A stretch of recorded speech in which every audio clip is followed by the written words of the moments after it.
नमस्कार दोस्तों, इन्फोटॉक्स के बहुत ही फ्रेश एपिसोड में आपका स्वागत है। तो चलिए शुरू करते हैं। आज की दोस्तों सबसे पहली अपडेट निकल कर आ रही है हमारी फाइनेंशियल कैपिटल मुंबई से, जहां पर दोस्तों Brihan Mumbai electric supply and transport यानी कि BEST, जो कि Mumbai based civic transport and electricity provider है, उन्होंने अनाउंस किया है कि वो मुंबई का जो पब्लिक ट्रांसपोर्टेशन सिस्टम है उसको electric vehicle based transportation system में कन्वर्ट करने वाले हैं। दोस्तों इसी के चलते BEST के द्वारा 1900 ई बसेस को प्रोक्योर करने के लिए जो टेंडर है वो भी इशू कर दिया गया है। सो बेसिकली दोस्तों BEST का ये जो electric vehicle based public transportation system का ट्रांसफॉर्मेशन होने वाला है, ये हमारी कंट्री का one of the biggest electric buses fleet expansion program होगा, जिसके अंतर्गत BEST का प्लान है कि वो 2023 तक मुंबई का जो पब्लिक ट्रांसपोर्टेशन सिस्टम है उसमें से एटलीस्ट 50% फ्लीट को इलेक्ट्रिक व्हीकल्स में कन्वर्ट कर देंगे। एंड इसी के अंतर्गत ये जो 1900 ई बसेस को प्रोक्योर किया जाएगा, इसमें से 1400 बसेस ऐसी होंगी जो कि फुल लेंथ बसेस होंगी, 100 मिनी बसेस होंगी एंड 400 मिडी बसेस होंगी जो कि मिनी बसेस से भी स्मॉल होती हैं।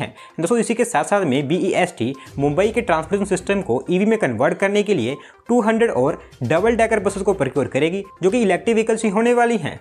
अगली दोस्तों अपडेट निकल कर आ रही है बेंगलुरु बेस्ड ई मोबिलिटी सर्विस प्रोवाइडर यूलू को लेकर, जहां पर दोस्तों उनका जो इलेक्ट्रिक बाइक्स बिजनेस है उसको एक्सपांड करने के लिए यूलू की तरफ से अनाउंस किया गया है कि वो हमारे देश की मेट्रो सिटीज में जहां पर उनकी प्रेजेंस है वहां पर उनके और भी इलेक्ट्रिक व्हीकल चार्जिंग स्टेशन को सेटअप करेंगे। दोस्तों इसके लिए इनिशियली इन्होंने महाराष्ट्र की कैपिटल सिटी मुंबई को चुना है, जिसके चलते इन्होंने अडानी इलेक्ट्रिसिटी मुंबई लिमिटेड यानी कि AEML के साथ में एक एग्रीमेंट भी साइन कर लिया है। सो बेसिकली जो यूलू है वो एक इस तरह की first and last mile connectivity providing company है, जिसके पास में करंटली 18,000 सिंगल सीटर व्हीकल्स हैं। एंड दोस्तों एज ऑफ नाउ जो कंपनी है इसकी प्रेजेंस हमारे देश में बेंगलुरु, दिल्ली, गुरुग्राम, मुंबई, पुणे, भुवनेश्वर इस तरह की मेट्रो सिटीज में है। एंड दोस्तों इन्हीं सिटीज में जहां पर यूलू ऑपरेट हो रही है एंड इन सिटीज के उन एरियाज में जहां पर इनकी प्रेजेंस नहीं है उसको एक्सपांड करने के लिए यूलू की तरफ से उनके new electric vehicle charging station को सेटअप किया जाएगा, जिसके लिए इनिशियली इन्होंने मुंबई को सिलेक्ट किया है, क्योंकि दोस्तों मुंबई में इनके पास में as of now BKC area and Navi Mumbai यहाँ पर ही इनकी ई बाइक्स डिप्लॉय की गई हैं। एंड दोस्तों इन्हीं को इंक्रीज करने के लिए इनके द्वारा मुंबई में अडानी इलेक्ट्रिसिटी मुंबई लिमिटेड की जो प्रीमाइसेस है वहां पर इलेक्ट्रिक व्हीकल चार्जिंग स्टेशन को सेटअप किया जाएगा। बढ़ते हैं दोस्तों अगली अपडेट की तरफ, जो निकल कर आ रही है यूपी स्टेट में डेवलप किए जाने वाले एक न्यू इलेक्ट्रॉनिक्स पार्क को लेकर, जहां पर दोस्तों यूपी स्टेट में इलेक्ट्रॉनिक सेक्टर से रिलेटेड और भी इन्वेस्टमेंट्स को अट्रैक्ट करने के लिए एंड साथ साथ में नोएडा को हमारे देश की one of the biggest electronics manufacturing hub बनाने के लिए यूपी गवर्नमेंट डिसाइड किया कि वो नोएडा में एक न्यू इलेक्ट्रॉनिक्स पार्क को डेवलप करेंगे, जिसको नोएडा में जो यमुना एक्सप्रेसवे है उसके पास में ही डेवलप किया जाएगा। सो बेसिकली दोस्तों थोड़ा सा डिटेल में बताऊँ, ये जो इलेक्ट्रॉनिक्स पार्क होगा इसको नोएडा में 250 एकड़ से ज़्यादा के एरिया में डेवलप किया जाएगा, जो तो या तो नोएडा के सेक्टर 14 या फिर सेक्टर 10 में सेटअप किया जाएगा, जो कि जेवर एयरपोर्ट के बिल्कुल ही पास होने वाला है। दोस्तों इसके थ्रू यूपी गवर्नमेंट को उम्मीद है कि वो यूपी स्टेट में इलेक्ट्रॉनिक सेक्टर से रिलेटेड 50,000 करोड़ रुपीस तक की इन्वेस्टमेंट को अट्रैक्ट करेंगे। और वैसे में दोस्तों आपको बता दूं कि जो इलेक्ट्रॉनिक्स पार्क होने वाला है इसको Yamuna expressway industrial development authority यानी कि येडा के द्वारा डेवलप किया जाएगा, जहां पर मोबाइल फोन्स, टेलीविजन्स या फिर जो other electronic goods manufacturing companies हैं उनके लिए इंफ्रास्ट्रक्चर को स्टेब्लिश किया जाएगा। अगली दोस्तों अपडेट निकल कर आ रही है ओडिशा स्टेट में अप्रूव हुए कुछ न्यू प्रोजेक्ट्स को लेकर, जहां पर दोस्तों ओडिशा स्टेट के जो मिनरल बेयरिंग डिस्ट्रिक्ट्स हैं उनके ग्रोथ एंड डेवलपमेंट के लिए उड़ीसा गवर्नमेंट के द्वारा Odisha mineral bearing areas development corporation के लिए कुछ न्यू प्रोजेक्ट्स को अप्रूव कर दिया गया है, जिनकी टोटल वैल्यू 640.55 करोड़ रुपीस की है। सो बेसिकली दोस्तों ओडिशा गवर्नमेंट के द्वारा ये जो प्रोजेक्ट्स अप्रूव किए गए हैं ये ओडिशा स्टेट में schools, education, environmental monitoring, sports development in सभी से रिलेटेड हैं, जिसके अंतर्गत उड़ीसा स्टेट में अंगुल, ढेंकानाल, देवगढ़, जाजपुर, झारसुगुड़ा, मयूरभंज, सुंदरगढ़ इस तरह के डिस्ट्रिक्ट्स को कवर किया जाएगा। एंड दोस्तों ये जो 640.55 करोड़ रुपीस की इन्वेस्टमेंट या फिर जो फंडिंग अप्रूव की गई है उसमें से 533.4 करोड़ रुपीस उड़ीसा स्टेट के ये जो सभी के सभी मिनरल बेयरिंग डिस्ट्रिक्ट्स हैं यहाँ पर 889 जो सेकेंडरी स्कूल्स हैं वहाँ पर फैसिलिटीज़ को अप्रूव करने के लिए स्पेंड किए जाएंगे। इसके अलावा इन मिनरल बेयरिंग डिस्ट्रिक्ट्स में 11 अर्बन लोकल बॉडीज़ के लिए इंडोर स्टेडियम्स को भी सेटअप किया जाएगा, जिनको सेटअप करने के लिए 104.15 करोड़ रुपीस एलोकेट किए गए हैं। एंड वहीं दोस्तों जो रिमेनिंग 3.1 करोड़ रुपीस की फंडिंग है इसके थ्रू इन सभी मिनरल बेयरिंग डिस्ट्रिक्ट्स में जो इन्वायरमेंटल इन्फॉर्मेशन सिस्टम है उसको डेवलप किया जाएगा, जिसके थ्रू इन्वायरमेंटल प्रोटेक्शन के लिए कॉम्प्रिहेंसिव डाटाबेस को क्रिएट किया जाएगा।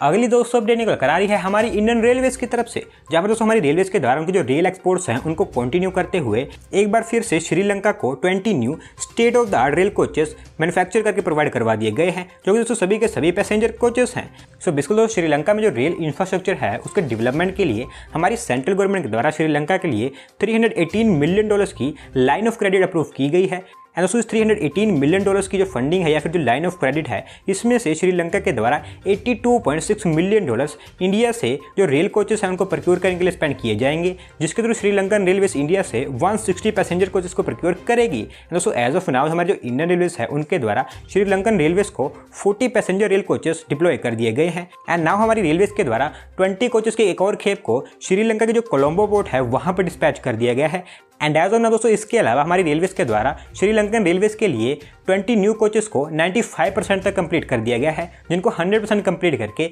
जल्दी ही 1-2 महीने के अंदर अंदर श्रीलंका में एक्सपोर्ट कर दिया जाएगा। तो दोस्तों उम्मीद करते हैं कि आने वाले समय में हमारी जो इंडियन रेलवेज है उनको श्रीलंका की तरह और भी जो कंट्रीज है वहां से भी रेल ऑर्डर्स मिलने वाले हैं। अगली दोस्तों अपडेट निकल कर आ रही है Dalmia group own textile and chemical manufacturing company Gujarat heavy chemicals limited GHCL को लेकर, जहां पर दोस्तों उनका जो केमिकल मैन्युफैक्चरिंग बिजनेस है उसको एक्सपांड करने के लिए इस कंपनी ने डिसाइड किया कि वो एक सोडा ऐश जो कि एक केमिकल कंपाउंड होता है, इससे रिलेटेड एक डेडिकेटेड मैन्युफैक्चरिंग प्लांट को सेटअप करेंगे। एंड दोस्तों मैन्युफैक्चरिंग प्लांट को सेटअप करने के लिए इस कंपनी की तरफ से 3000 करोड़ रुपीज़ की इन्वेस्टमेंट की जाएगी। सो बिल्कुल दोस्तों ये जो सोडा ऐश प्लांट होगा इसको गुजरात के कच्छ एरिया में सेटअप किया जाएगा, जो कि एक फुली ग्रीनफील्ड प्लांट होगा। एंड दोस्तों ये जो सोडा ऐश प्लांट होगा इसकी initial capacity 0.5 million ton per annum की होगी, जिसको फ्यूचर में और भी इंक्रीज किया जाएगा। एंड दोस्तों इसको सेटअप करने के लिए जो कंपनी है इसको कच्छ में अराउंड 800 एकर्स ऑफ एरिया की जरूरत है, जिसमें से अराउंड 70% लैंड इन्होंने एक्वायर भी कर ली है। एंड वही जो रिमेनिंग 30% लैंड है इसको इस कंपनी के द्वारा अगले 1-2 महीने के अंदर अंदर एक्वायर कर लिया जाएगा, जिसके बाद में ये जो प्लांट है इसका कंस्ट्रक्शन वर्क भी स्टार्ट कर दिया जाएगा।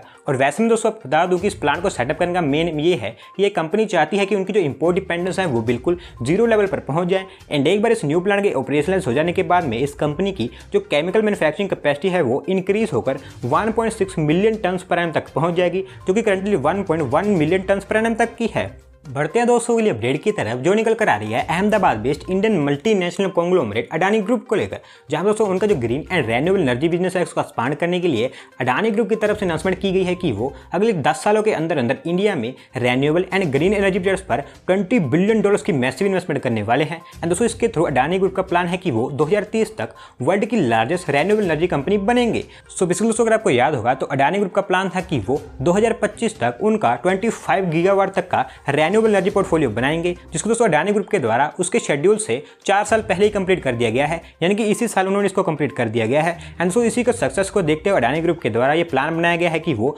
2030 तक world's largest renewable energy company बनेंगे। एंड इसी के लिए इनके द्वारा $20 बिलियन की वोपिंग इन्वेस्टमेंट की जाने वाली है, जिसको अडानी ग्रुप के द्वारा renewable and green energy generation, component manufacturing, transmission and distribution in पर इन्वेस्ट किया जाएगा। एंड साथ साथ में दोस्तों इस इन्वेस्टमेंट के थ्रू ये जो अडानी ग्रुप है वो रिलायंस इंडस्ट्रीज लिमिटेड का जो 75,000 करोड़ रुपीज़ का मेगा ग्रीन एनर्जी पुश है उससे भी कम्पीट करने वाली है। आज की दोस्तों लास्ट अपडेट निकल कर आ रही है हमारे देश में 2 न्यू बीचेस को मिले ब्लू फ्लैग सर्टिफिकेशन को लेकर, जहां पर तमिलनाडु में कोवलम बीच एंड पुडुचेरी में एडन बीच, इन दोनों बीचेस को Denmark based NGO foundation for environmental education के द्वारा ब्लू फ्लैग सर्टिफिकेशन दे दिया गया है। एंड नाउ दोस्तों ब्लू फ्लैग सर्टिफिकेशन के थ्रू ये जो दोनों बीचेस हैं इनका नाम और लेवल और भी बेहतर होता हुआ देखने को मिलेगा। सो बेसिकली दोस्तों जिन लोगों को नहीं पता मैं उनको बता दूं कि जो ब्लू फ्लैग सर्टिफिकेशन होता है ये इस तरह का एक सर्टिफिकेशन है जिसके अंतर्गत किसी beach, marina and boating tourism operator को ये सर्टिफिकेशन दिया जाता है। एंड ये सर्टिफिकेशन इनको तभी दिया जाता है जब वो इस एनजीओ के 4 मेन क्राइटेरियाज को पास कर लेते हैं, जो कि वाटर क्वालिटी,